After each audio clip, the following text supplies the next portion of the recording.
All right, for the next hour, grab your favorite libation, a joint, or whatever your fancy, and come along for the ride to join us on our journey to the center of entertainment while we share and discuss what is important in the world of music, literature, film, and social events and community.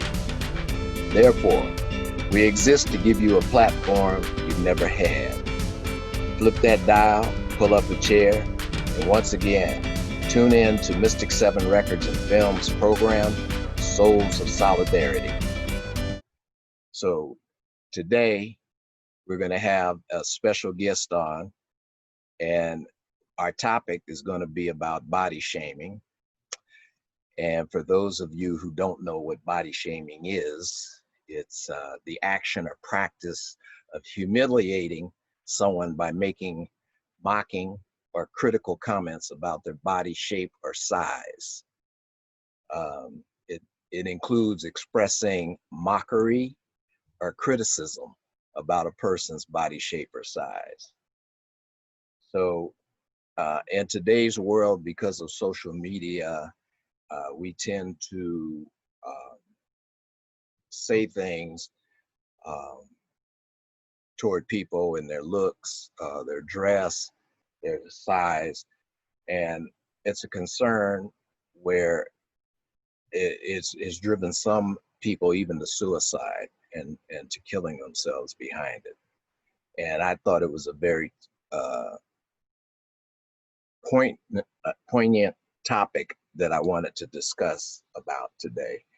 And so I wanted to bring on a guest, and they could talk about it because I know they were very strong and vocal about that subject. So so let me give you a little background. Body shaming, it's never ending. If you have a body, you probably felt that it's been subject to scrutiny or commentary at some point, especially given that we live in a society with narrow beauty ideas and an insidious diet culture. So plenty of body shaming is overt, even when it comes from a seemingly well-meaning place. Yes, body shaming is often veiled as a compliment, especially since we live in a society that values weight loss, thinness as something everybody should be striving for. Now, the truth is that bodies come in all shapes and sizes, and that all bodies are valuable, no matter what they look like or how healthy they are. But that doesn't mean that many of us aren't subject to subtle or inadvertent shaming, even by those closest to us, or that we aren't accidentally shaming others without realizing it too. So I want to take time to introduce our guest, I don't know if you've been a victim of body shaming, Lynn, but I know you did discuss it on your Facebook, and my entire life. and I want you to talk a little bit about internal racism. So, ladies and gentlemen, I want to introduce you to Linu Diaz. Is that how you pronounce it? Diaz? Diaz. Diaz, yeah. And I want to welcome you to our show, Lynn, and thanks for coming on. I really do appreciate it. No problem. This is a subject that's close to my heart also. At one time, I used to be a very big guy. And really? Oh yeah, I was over 275 pounds. And I was around that range. Yeah, but now I'm down to 220, 225. How'd you lose weight? I just changed my eating habits, but my weight was, how I ended up gaining my weight is because my brother passed away, and I went through a depression, and that depression led me to eating 3 or 4 Whoppers a day, and I put on. I can relate. And so I put on this enormous amount of weight, And one day I looked in the mirror and I said, "Oh my God, I got to do something." And Oh not shit. only, Yeah. yeah, because my health was at stake. My health was at stake, and I didn't look good. I couldn't fit in any of my clothes anymore. Uh, Losing my brother hit me hard because we were close, and I had trouble dealing with it, and so I ate myself into oblivion. So I decided to change my eating habits, and I got back in the gym and started working out. And over time, the weight came off, and now I'm down to about 225. I still want to get down to about maybe 215 or so. I'm down to that weight where you have those just a little Kellogg pinch on the side that I'm trying to get rid of. So There's uh, always something about our bodies that we can scrutinize. yeah. Like I lost over 100 pounds, and you can see my collarbones now, but you can also see like, you know, So this or so now, did you lose it naturally, or did you have a gastric bypass, or how did you go about it? so. Um, at 35 years old, I had actually gotten to be around 245 pounds, and my height, I'm 5'1". I'm pretty short. So my BMI was over 40, and that qualified me for gastric sleeve surgery, where they cut off 85 to 90% of your stomach. They actually Ooh. surgically remove part of your stomach so that your fat ass can't, you know, so that you can't consume more than a certain amount of food. Like it took that big of a drag. Like, I'm sorry I said that. I say a lot of offensive things when I'm just like shooting the shit with somebody, which is what I feel like I'm doing with you. I hate that word fat. I try to refrain from using it. I really despise that word, but I just said it right now because I'm nervous and I said something, whatever. But I had to do something that drastic because I am a food addict through and through. I would drive to Krispy Kreme and get a dozen donuts, not just the ones, with the hole in the middle, the ones that were stuffed with shit. And I would eat them in my car with a big ass cup of McDonald's iced coffee. And I don't know, like cake was like my crack. Like I would drive to the East Bay to the specific bakery called Casa de Chocolates, where they have this tres leches cake. Uh-huh. Oh my God. I would drive there and I would buy like 5 little cakes and I would consume them all within like 2 days. Really? So yes, I mean, I was trying to fill a void. I was trying to make myself feel better. Food was a drug to me. And so I got really, really big, particularly after I had my second child. After I had my first child, I did gain a lot of weight, but never anywhere near my heaviest. I was always like maybe 190, 185, which Yeah. was still technically overweight, but I became morbidly obese. And so that's how I lost it. Hmm. Yeah. Yeah. Wow. So you really you were on a mission, I guess, say, huh? Well, I could barely walk up the stairs. I had high blood pressure. Like I said, my BMI was like 41. I'm really short, so um it just I was really, really plump. Um, there are pictures of me on Facebook before and afters, but I think I saw a couple pictures when you were, yeah, yeah, bigger. In yeah, fact, yeah, your face was a little, you could tell there was a lot of different changes there. Your face was a lot yeah. bigger. But you know what? Even though like now I have cheekbones and stuff, I still have this double chin thing that my son likes to point out.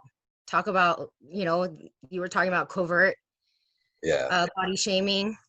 He'll like look at a picture of me and be like, "You can see your double chin, mom," or he'll say, I mean, but he's like 13, and we Yeah, talked he about is. we we talk about it a lot. You know, we talk about the policing of women's bodies. We talk about, in fact, okay, this is going to sound crazy, but I took both of my sons to Hooters.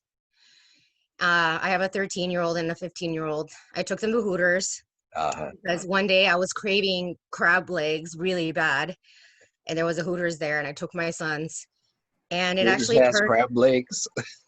They do, and they're really yummy and cheap. So I went to Really? Hooters for crab legs. Yeah. So I took my sons there, and it turned into a really interesting conversation about the policing of women's bodies. And I took it upon myself to explain to them like why places like Hooters exist, why Mhm. women are objectified, why, and it's not just women too. Like my boys are both dealing with body image issues right now, like majorly, majorly, majorly.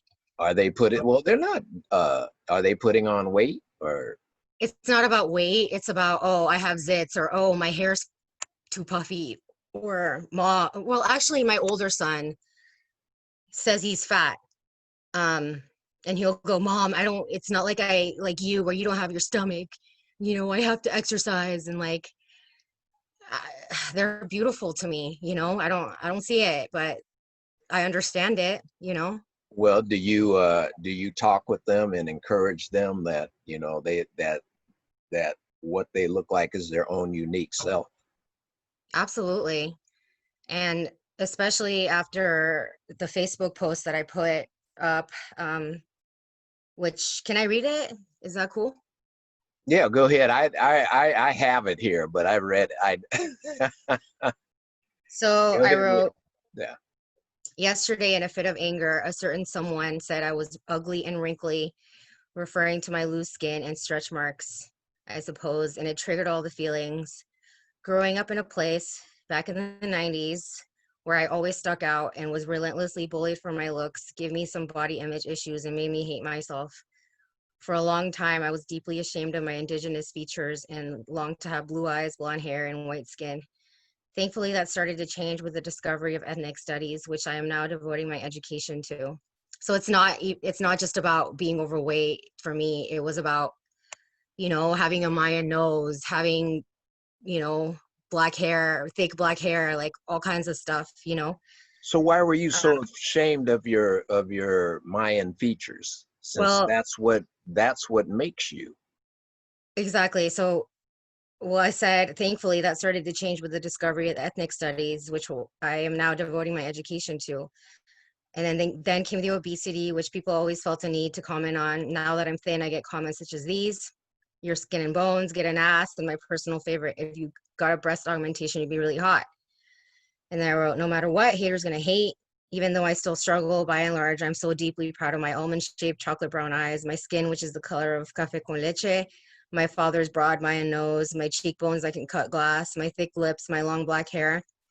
I look like my mommy and papi, abuelos y abuelas, and my Mayan ancestors. I carry their strength. Every day is an opportunity for me to love myself and to fight the internal racism society imposed upon me. The ugly ones are those who focus on physical appearance instead of what's inside. So I came to Marin County when I was 7 years old, and right away I was othered. You know, I went to a predominantly white school. Um, Marin County is a very wealthy county, and if you don't look a certain way or have certain things, then I don't, things are different now, thank God, but Well, you know what's so funny about Marin County? Do you know Marin County at one time was built on hippies? The hippies had yeah, moved from San Francisco no, I know. to Marin, and they started buying up land and having communes uh, all around Marin County and stuff. I have a friend that lives in Janice Joplin's old house. Yeah, yeah. And Janice used to have a house in San Francisco too, over on Lion Street. And but yeah, Marin at one time, and then it's for some reason over time it turned into this real wealthy area, and people changed. Even the hippies were making money, and it just yeah, That's it an kind of, oxymoron, though. yeah. But no, I used to play over there at the 19 Broadway. 19th Broadway. Yeah, and Fairfax. Shout out to Fairfax. Fairfax. Right, yeah, Fairfax. No, I used to play there a lot. And then I played at Sweetwaters in Mill Valley. The Sweetwater, owned by Bob Weir. Yeah. Yeah. Yeah. And yeah, I know all those places over there. They You know, used to my have son played there. oh, really? My little boy played there, yeah, with his Is he pa- little is he he pl- part of uh the he's part of Bandworks. It's this Oh, okay. I was gonna they, say, was he part of School of Rock or something? no, Bandworks. Oh, okay. Yeah, they now see that they used to have a place there called the Tennis Club, and it was real popular at one time, and we used to play there a lot and stuff.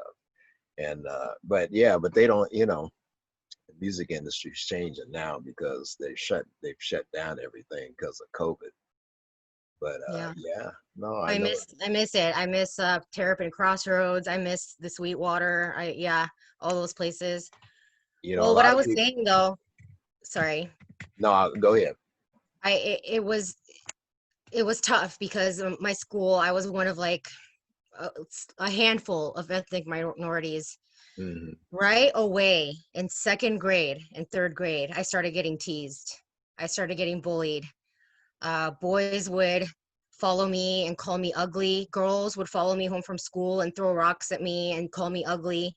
Really? Um, yes, because they were all had blonde hair and blue eyes and were rich. I I'm not joking. And we lived in a studio. My dad had like 5 jobs. He still does. And God bless my dad and my parents. But yeah, I was bullied and teased over everything, everything. Yeah. Um, so that I grew up feeling like looking the way I am and being who I am was wrong, you know, and that's when I started to develop that internal racism because I saw things, I saw the disparities, I saw who cleans toilets versus and who builds mansions as opposed to who lives in them. Hmm. White people live in the mansions. My people build those. My people work in the gas stations. My people clean the toilets. You know, I became super hyper aware of those things at a very young age because of where I live. So You, I just yeah. it's funny that you should say that about building certain things because this is a problem I have when I have to explain white privilege to people.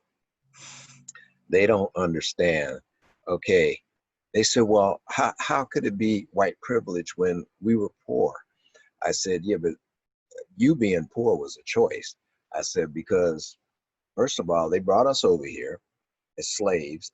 They had us we built the White House, literally.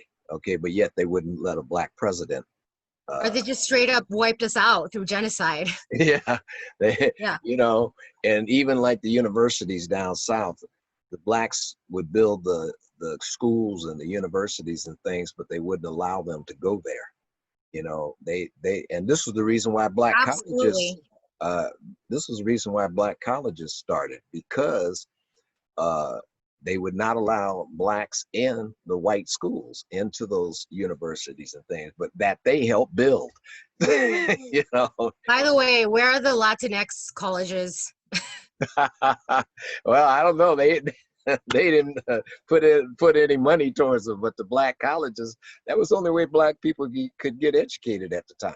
Now, now things have changed a little now because of sports and things like that they're recruiting, uh, black And athletes ethnic into these. studies. Huh? Yeah, And ethnic studies, yeah. I mean, the movement that started in the 60s by the Chicano students in SF State, a lot of us they were the first ones to say, hey, what you're teaching about history is fucking wrong. yeah, This narrative, it serves to protect those who are in power and keep them in power. And they were like, exactly. hell nah, we're gonna go out into the street and we're gonna show you what our real history is. That this is occupied land. This was once Mexico, you know? And a lot Like, of people don't even realize that this was I once know. Mexico. It's so funny. I I was know. in a restaurant one night, and these white guys, country white boys, were getting mad at these Mexicans for speaking Spanish, and they Yeah. go, "You're in America now. You know, you got to learn English. You can't be speaking that language and stuff like that." This isn't even fucking America. It's the And, United States. and so America I is a continent. exactly. So I looked at him and I go, "Did you just say something that stupid?" And they looked at me like, "What are you talking about?" I said, "Dude, do you realize this used to be Mexico?" "No, this is America and all this." I said, "Dude," I said, "it used to be Mexico before it became the United States." I said, "Read your history. If you ever picked up a book and read, you might learn Thank something." you. I was just gonna get my copy of Occupied America by Acuna. Like I want to throw that in people's face sometime. Like I want to throw it at them because Yeah. it's. Oh, So I read mean, that book, by the way, everyone. Acuna. and I tell you, that's why people run from me, because I make people look ignorant. Because if you don't come at me with facts and know what you're talking about, I will embarrass you, because I That's don't. why I'm killing myself in school. I'm killing myself trying to get educated. You know, I want to be armed with some facts.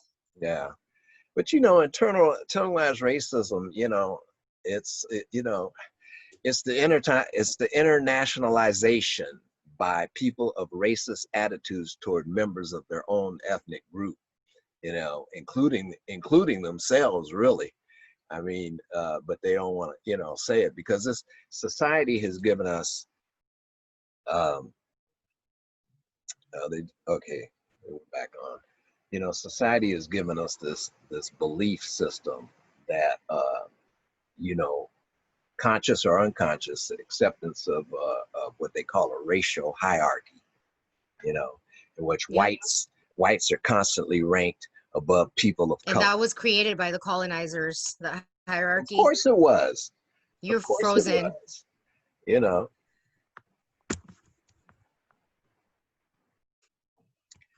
Okay, now that we're back from our technical difficulties that we were having, we were talking about internalized racism and how it involves both the conscious and unconscious acceptance of a racial hierarchy, in which whites are constantly ranked above people of color.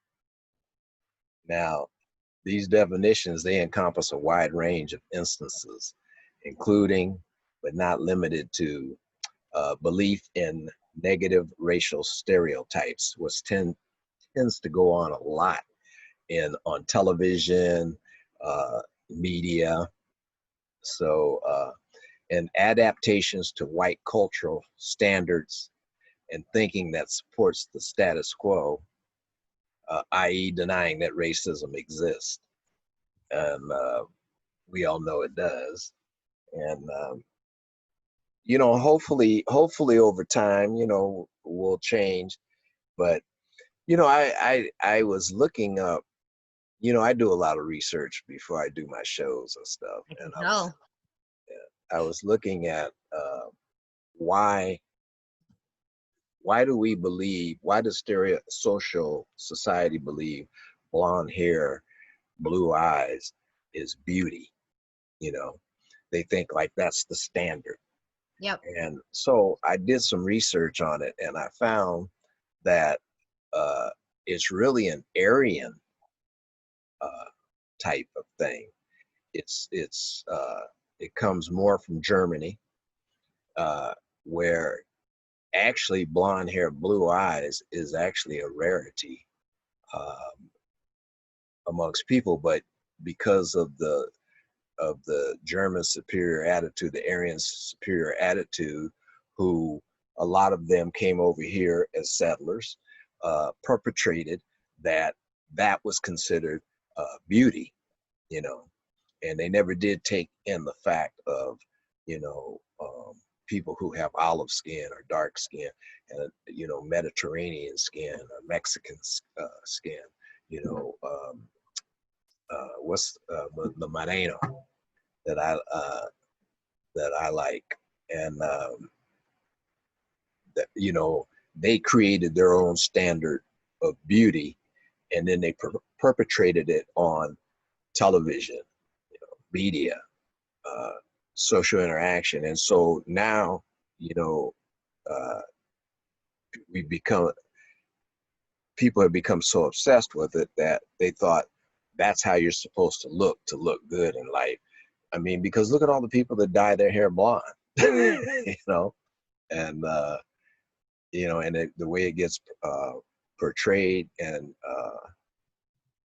perpetuated. So, tell me a little bit about yourself. You said before that you experienced self-hatred and internal racism. So, can you expound on it a little bit? Yeah, well, I just, I had really bad self-esteem growing up. Um, I hated myself so much. I thought I was ugly. I am crying all the time. I just it was a miserable existence for, I was pretty young. Like I said, I would get chased down the street and rocks would be thrown at me, and or I especially got it from boys. I was told I was ugly all the time, so I started to believe that shit. You know, and Well, you I now don't know. how is it affecting you today? You don't believe that anymore, do you? Um, I still struggle with body image. Um, now now that I'm skinny, I get other shit. I get other comments about my body. I get that I'm too skinny. I get that I'm skin and bones. Somebody that I really like, and I talked to her about this already, and it wasn't a big deal to her, but to me it was. And after I talked to her, she completely realized it, and she apologized profusely. But You talked somebody to that I who? really love told me to I get didn't an get that. ass. But who are you talking to? A friend of yours, or A friend, yeah, a friend of mine told me to okay? get an ass, and she was just joking, but it triggered the shit out of me, and I was like, oh my god, no matter what I look like, somebody's always gonna say something about me, you know. Someone's always gonna comment on my body, um, and But that's and the thing something. about, yeah, that's a whole another issue. But that's something though that you yourself are going to have to conquer within yourself. Absolutely. And I realize that I'm aware of all of this, and I'm Remember, aware of why I get triggered. I'm aware, and I'm working through it and every remember, day, I think I told you on a Facebook post, don't ever let anybody else control your narrative. Yeah. You are the master of the soul and the captain of your fate. So Yeah. you control your narrative and never allow anybody that kind of power. And Yeah. if people don't like some of the things about you, so what? You know, Yeah. like I said, I are they mean, but paying at your bills? 36, no, no, not at all. But at Okay. 36, I'm still Okay. working. I'm still working through my trauma at 36. I still get anxious. I still have, the body image issues sometimes, because losing a large amount of weight in a short period of time is kind of shocking. It's Yeah. shocking. Like, your brain has to catch up to your body. There's been times where I looked in the mirror and I saw 245-pound Lynn, you know, and Right. that's called dysmorphia for those who don't know. It's like, yeah. So, but I'm a work in progress, like, all the time. I hate saying that. It's such a cliche. I'm a work in progress. But no, but really I do. I work my ass off, like, to love myself and to, like, not give a shit what society or people think about me. Because, like I said, I still hear those boys in my head sometimes calling me ugly, you know? Did you ever get counseling? Absolutely. Yeah. Um, but the thing that for me has worked the best is, uh, you know, I'm in a 12-step situation, so, and that requires a lot of inventory work. So looking in, Yeah, you had Um, stated that you did self-loathing, which led to years of substance abuse yeah, and abusive relationships. absolutely. Because that's what I thought I deserved, you know? Um, And I thought I, how did you let somebody make you think that you deserve that? I think I just, I don't know. I just believed it. I convinced myself, I guess. It wasn't anybody, I guess it wasn't on anybody but me, you know? Hmm. And for a long time, I kind of became addicted to my pain. Like, I felt like I wore it like a blanket, you know? Like I Yeah. wore the depression and the anxiety like a blanket. Like I didn't know who I was without it. Like being happy felt uncomfortable, you know? Hmm. Like sometimes like I'm in a relationship now where I get treated like a queen, and I've never been in this healthy of a relationship, and I try to sabotage it all the time, you know? Because Because it's like, deep inside you feel you don't deserve it. yeah, but the difference between now and then is that I realize it, like I'm aware of it, and I address it. You know, I work through it. I communicate with my partner about it. I say, "Hey, this is what's happening with me. I'm feeling insecure about this." You know, and thankfully he's an amazing partner, and he won't co-sign my bullshit, you know? Yeah. Yeah. Like yeah, it's pretty incredible. But that's just one example of something good happening in my life that I feel like, whoa, you know, what's up here? Like I'm keep waiting for the other shoe to drop. But that's common. That's common though in addicts, recovering addicts, you know? Is it? It is. I mean, yeah, I hear it over and over and over again. The self-sabotage, it's real. But I You know, won't let myself do that anymore, you know? yeah, there's some reality to that, I guess. I used to sabotage my relationships. Uh, Interesting. yeah, but mine, you know, I'm, I've never been married, so uh, the someone had asked me why don't I let people in, and it's not that I don't let people want to let people in. It's just that I've been a musician from day one. I've been playing music since I was 4 years old. Okay, and um, so I've never. Um, it's like I've never wanted a woman to come into my life and experience me having to be gone all the time and traveling, and you know, it's just not a lifestyle that I You're want. married to the sea. Yeah, You're a it's sea not a captain. lifestyle I'd want to give somebody. I mean, Yeah, who wants that kind of lifestyle where their man's going to be gone all the time? on the road. Yeah. Yeah, I was on, on the road, and I wasn't a family man, and it just so I think that kind of has affected me in I life, see. um, because I work all the time, and my music, my music and my guitars are my wives. I have 13 guitars, and Do they have names? yeah, They- Yes. and it's like Like a true musician. music's my life, and writing books. I write books now, and then I do the show. I do a lot of research, so I don't let people in, and it's been a problem in the past. So it's not that I purposely try to sabotage things. It's just that I guess you would call it self-absorbed, huh? No, it's just well, maybe. I mean, you're just it's subconscious though, you know, like you said, you don't do it on purpose. Yeah, it's just that I want to. I think it I all stems from fear, you know. You're afraid that of hurting your partner.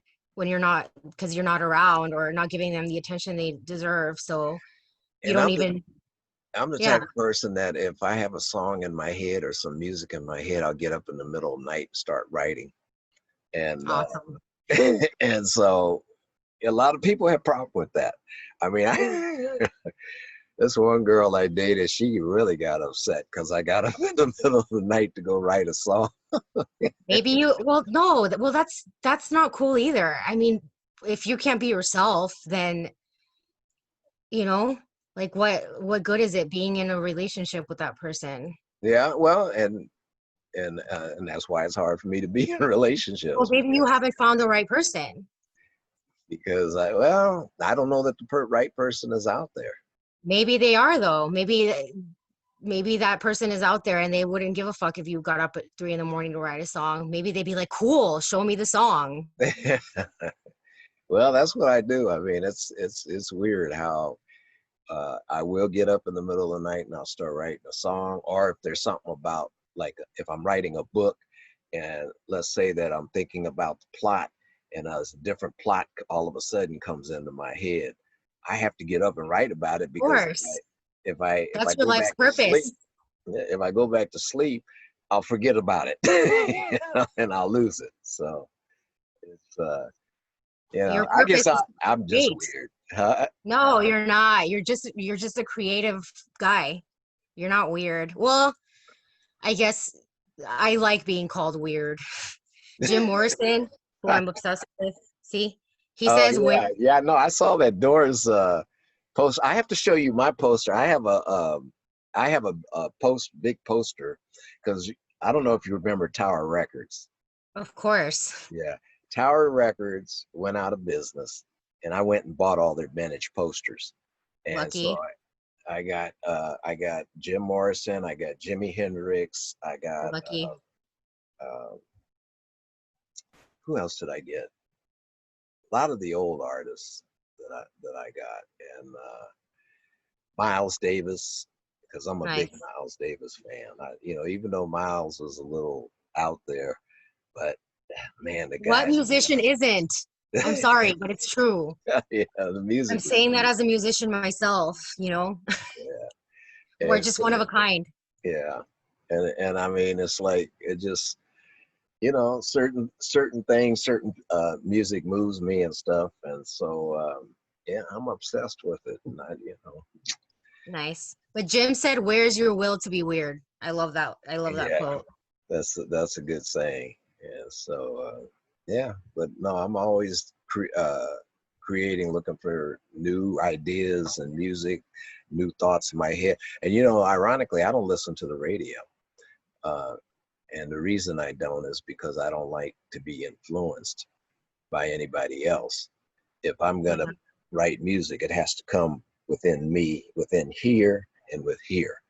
And that's the awesome. way I write. I've written over 300 and something songs, so I guess That's it's okay. awesome. Yeah. So, but anyway, so now that the substance abuse you went through, was that alcohol or drugs? Um, it's yeah, a lot of different things. But like to me, I mean, to me, addiction is the same. Like, they say in my program that alcohol is a symptom Uh-huh. of a something else. It's Right. meaning that it can be anything. So for me, for a long time, it was food, which led me to getting really big, you know? So and that's another way I express my self-hatred, you know, is by eating myself to into oblivion, like you said, eating myself into morbid obesity Hmm. because it felt good, you know? It feels euphoric when you're eating a dozen Krispy Kremes. Wow. Well, tell me this. Okay, knowing all the things that you went through, what can you tell these women and girls who may be looking at this program and wondering, and having the same issue? What can you tell them or give them? What kind of advice could you give them to help them in life so that they don't become substance abuser or in abusive relationships or things like that? I think like specifically to like women of color, I would say I hate giving advice, but I like to talk about my own experience and hope that somebody who hears it can relate and be like, "Oh my God, I'm not alone." Well, You yeah, know? and there are people who are going to be listening to this who aren't who are out there but feel that they're alone, and by you sharing your information, it will help them uh, to be able to handle maybe the situation that they're in. So yeah, and for me, what is working, what I'm using to heal is my education. And um like I said in my post, ethnic studies, like I'm devoting my life to ethnic studies. I want to know why the system is the way it is. I want to know why brown people are at the bottom of the hierarchy. I want to know why, because it empowers me. It gives me an explanation as to like, or it makes me feel like I'm not inferior, you know? It's not my fault that my people, the indigenous people of my country, the Maya, it's not my fault that they were colonized. You know, it's not my fault that they were killed. It's not my fault that they try to eradicate my culture. You know, Right. it's not on me. And knowing all those things has really, really empowered me. Like I feel like a chingona now. You know, I feel Mhm. powerful, like a chingona. Like, mm, you know, Viva la that. raza, power to the people. I mean, yeah, like brown pride. Like I mean, I probably shouldn't say that either. Man, I'm gonna get in so much trouble. Um, like I'm trying to become a teacher. I hope none of my future students listen to this or me, you like know, little kid. you know what? Let me tell you something. My mother was a teacher and a counselor, and the one thing she taught us growing up is about self-expression. And she said the one Yes, thing she says, if I can't teach my kids to be able to express themselves and to research to learn, then I'm not teaching. that's awesome. That makes me think of another quote actually. James St. James said, "It's all about self-expression. If you have a hunchback, throw a little glitter on it, honey, and go dancing." Yeah. And that's And true. that's the thing. Celebrate yourself. Like throw on some glitter, put on your skates and wear a stupid outfit and go out there and just live your life and have fun. And Like that's don't what I care try what to do other now. people think. Yeah. And like I said, I'm still working on that, but I let each day less and less. The more I educate myself, the more I work on myself, the less I care. You know, I still get triggered. My amygdala still gets hijacked sometimes. That's real. That's called post-traumatic stress. That's called, you know, trauma. Um, but I really, really actively work every day. I get up in the morning and I try to align my will to my higher powers and I try to heal, you know. Do you meditate? I dabble, I You try. try. I You just try. look, I have ADHD. I'm not gonna lie. I can't sit still for a second. That's why I actually went from music major to what I'm doing now. I was actually a music major. I wanted to get into music education. What I instrument can't, do you play? I sing. Oh, okay. I'm a classically trained singer, but Oh, I can't sit at a piano for more than 5 minutes. I really? just can't. I can't focus for crap. Like that's why singing is so good for me. I get to use my body, you know. I get to focus my energy on my body. That's another thing. Like find a thing you do it you love and do it. Like I love singing. I love music. So I try to do it as much as I can. Um another thing that I would say that has worked for me is like mm, just like my inventory work. I try to do a daily inventory. I'm not perfect at it, but I want to get better at it. But I have to check myself all the time, you know. And one thing that I'm really proud of too, you were talking about how your mom raised you. My son the other day told me, "Mom, I've never felt like I was ugly because of my race or because of this. I've always, I've never felt like I was inferior, and that made me feel so good. Like Yeah. I've been talking. I talk to my son, you know, and Well, you communication you too. allowed him to have some self-esteem about himself, which is good, Yeah, you know. yeah. I tell him, your features are beautiful. Your indigenous features are beautiful. Your curly hair is beautiful. Like, and then you have to tell yourself that too. You Right. really do. It's so cliche, and it's so like, I'm not the type of girl who likes like puts it on a sticky note and puts it in the mirror. Like Mhm. that's just not me. But I try to tell myself. So yeah. Well, that's good, and I hope that our conversation today will help others who may be feeling, depressed or feeling ashamed of themselves, and maybe I it'll hope so uplift, too. maybe it will uplift someone. And I hope so. And also talking to others about it, there's something to that, sharing your experiences with others and finding that they've gone through the same thing, you know, that also is so healing. Like communication. right, right, Yeah. What we're doing now, this is healing. good, good. Well, that's why I thought it was a good topic to get on, and I know you and I have conversed on Facebook a few times about things and stuff, even though you're more of a Frida art fan, and I like Frida, but I do have Diego Rivera's paintings. And I tend to lean more toward Diego. That But pinche panzón. but you know what?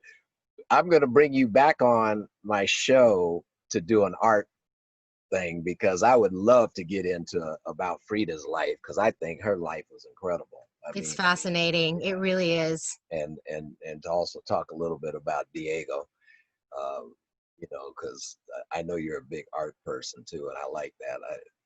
These are the type of things and people I look for to come on my show and talk about it and have something to talk about.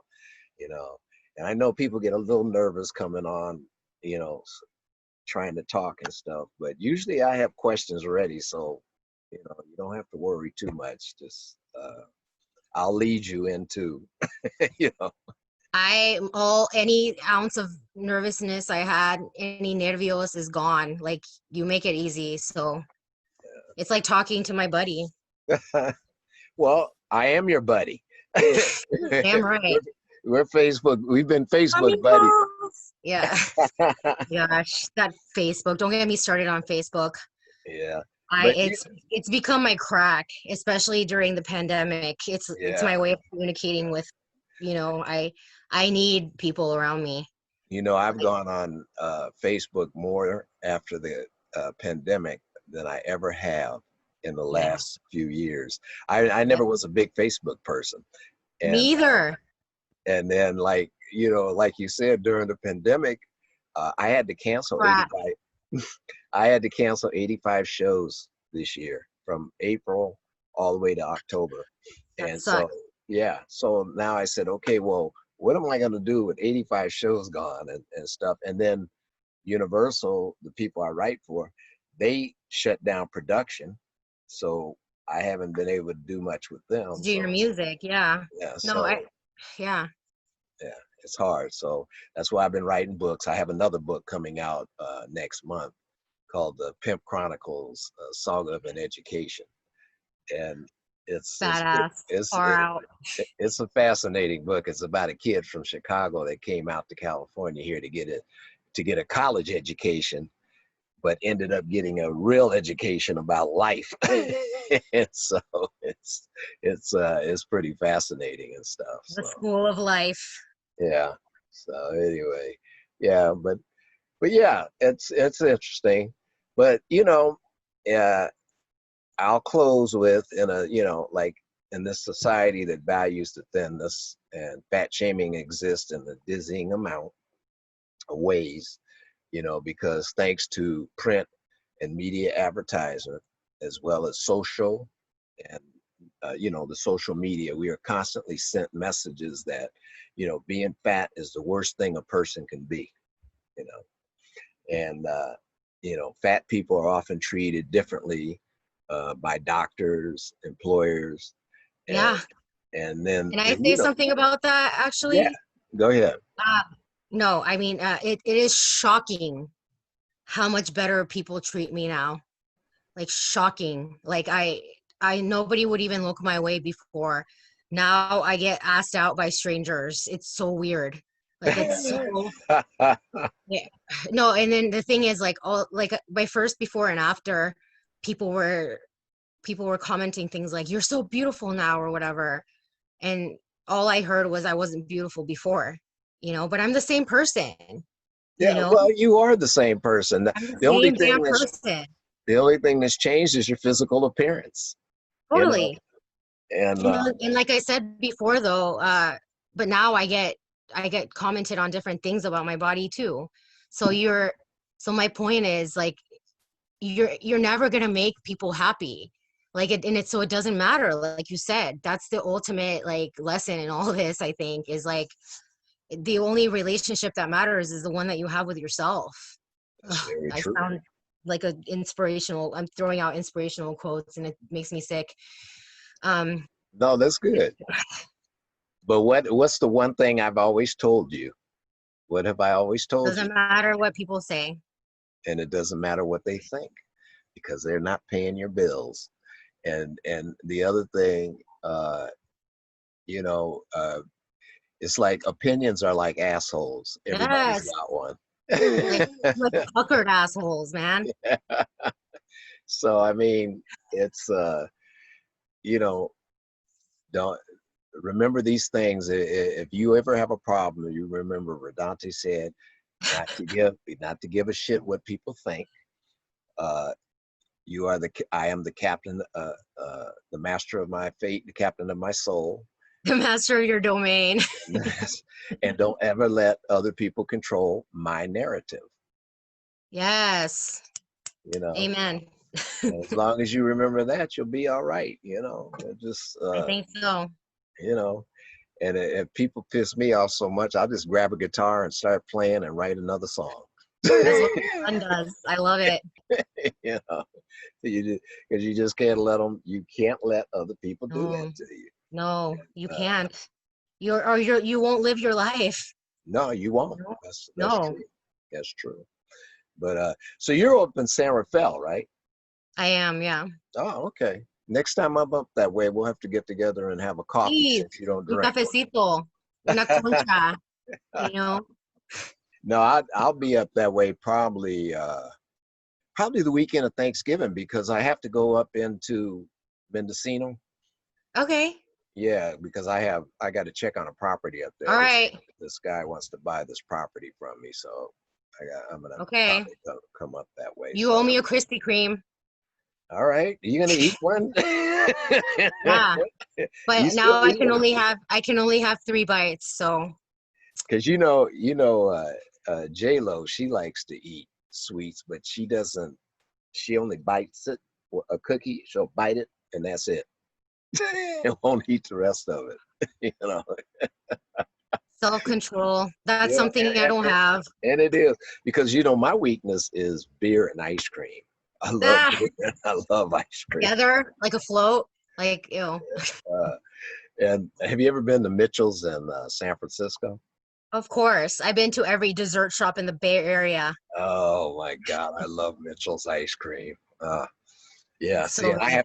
I got to stay away from it when I go up there. It's like, okay, get away, pull you. Shit, now you got me craving some ice cream. Shit. Hey, don't let it get to you. I'm But gonna get some right now when I go skating with my girlfriends right now.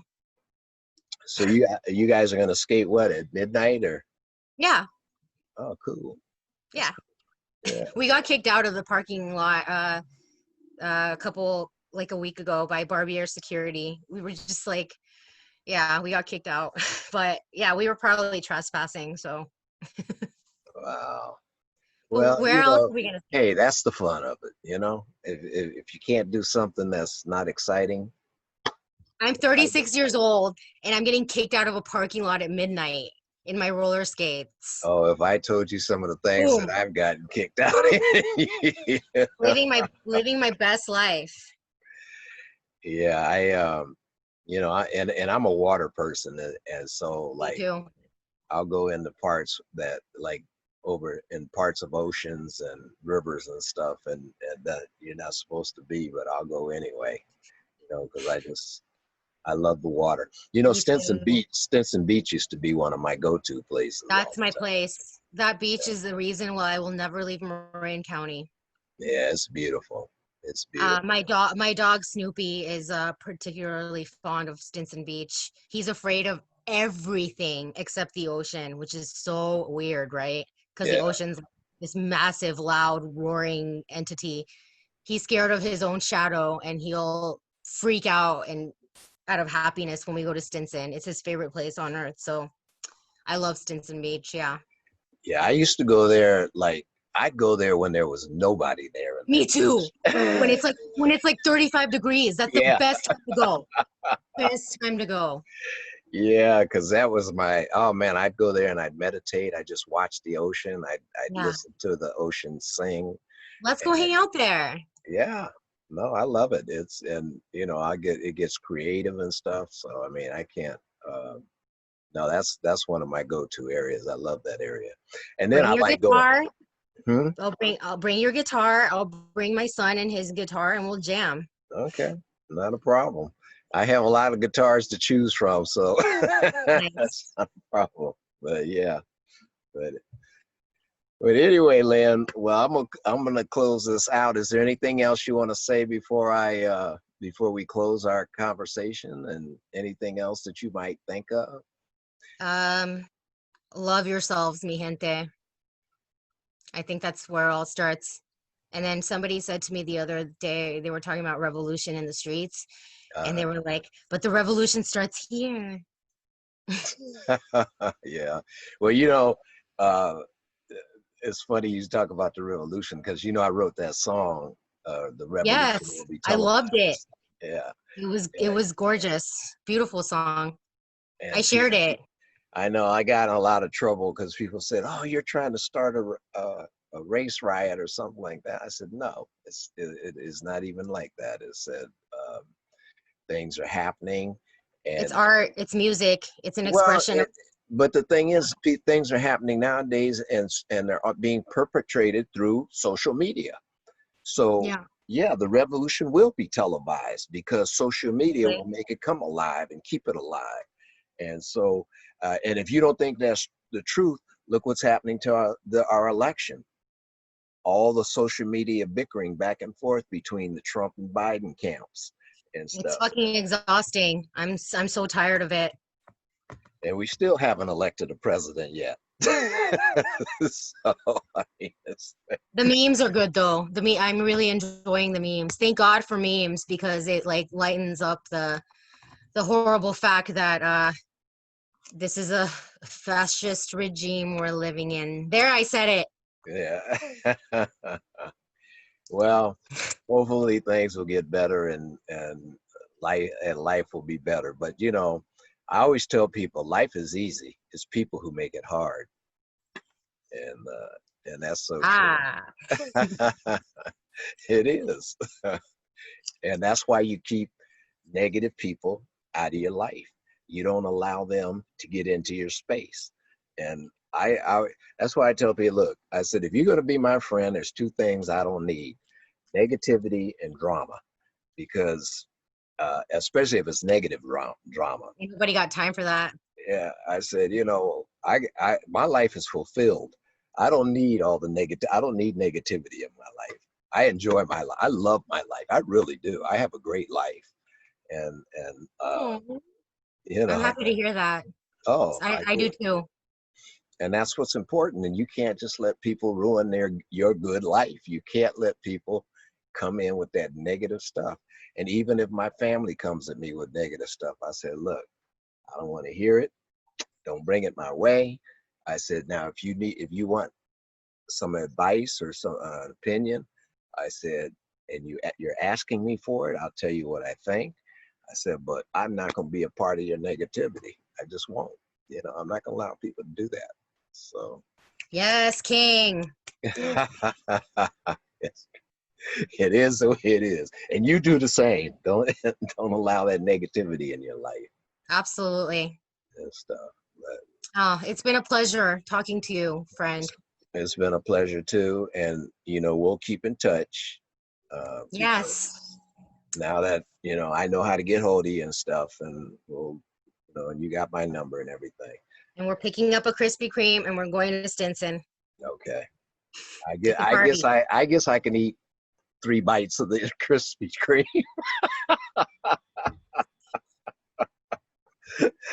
I'm gonna All want to kill myself, but I'll eat it. That's good. It's on. It's on. All right. All right.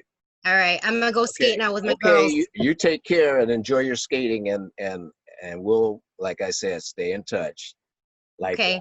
Likewise. Besos. All Abrazos. right. Muchos besos. All right. Bye. Take care. Bye. All right. Well, there we have it. We just got through talking with our guest, Lynn Yu. And she had some very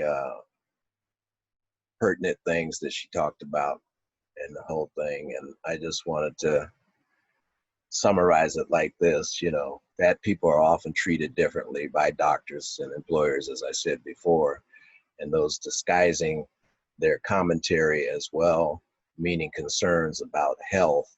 And it becomes so normalized to view fat as a negative that many of us use it the way to describe a day where we don't love our bodies. Now, we all have days when we don't like the way we look, you know, me included, or when we've eaten more than usual and feel uncomfortably full. But using fat as a negative perpetuates the myth that being fat or having fat on your body is a bad thing. When research continues to prove that healthy bodies exist at all sizes, and they do, you know, also fat is not a feeling, it's simply a measure of body size.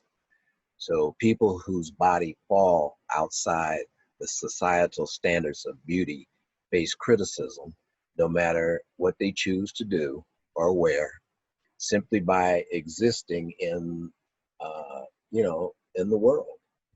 You know, fat people are constantly told they should just work out, lose weight, and then they are told they're brave for stepping foot in the gym.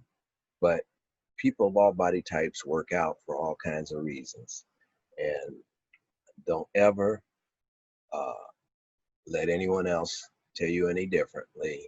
If that makes you, whatever makes you feel powerful and strong.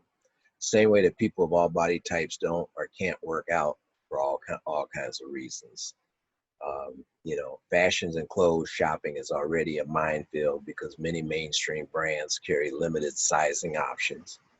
So finding something that makes you feel confident is hard enough on its own for plenty of people without being applauded for their bravery. As I mentioned above, when a fat person tries to reclaim the word that has consistently been used against them, they may be trying to view their size from a neutral place by accepting their current body, no matter what the scale says. So suggesting that someone can't be fat and beautiful just helps perpetuate the thought that only thin is attractive when that is simply untrue.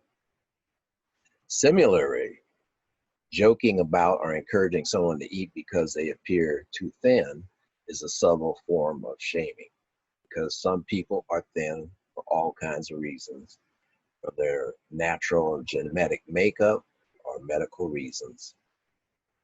So once again, if you have a thought about it, you can reach us at Mystic Seven Records at Twitter or follow us on Instagram. You can follow us at Mystic Seven Records at Instagram. You can follow me, RaDante Keys, at Instagram.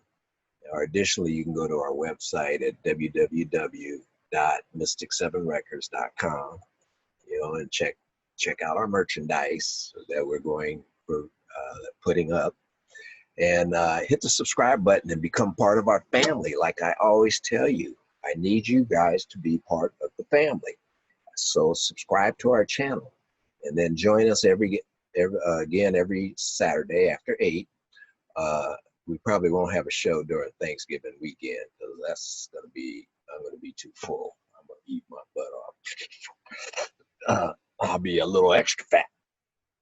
But join us for another episode of Souls of Solidarity, where we'll take you on a journey to the center of entertainment, dealing with music, film, literature, and social issues.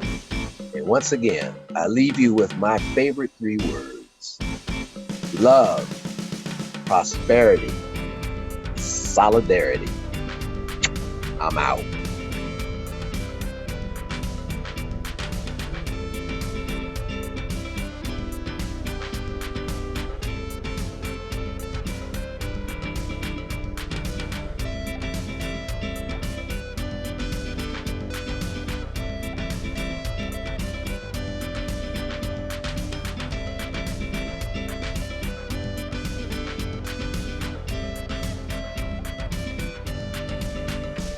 She's hot.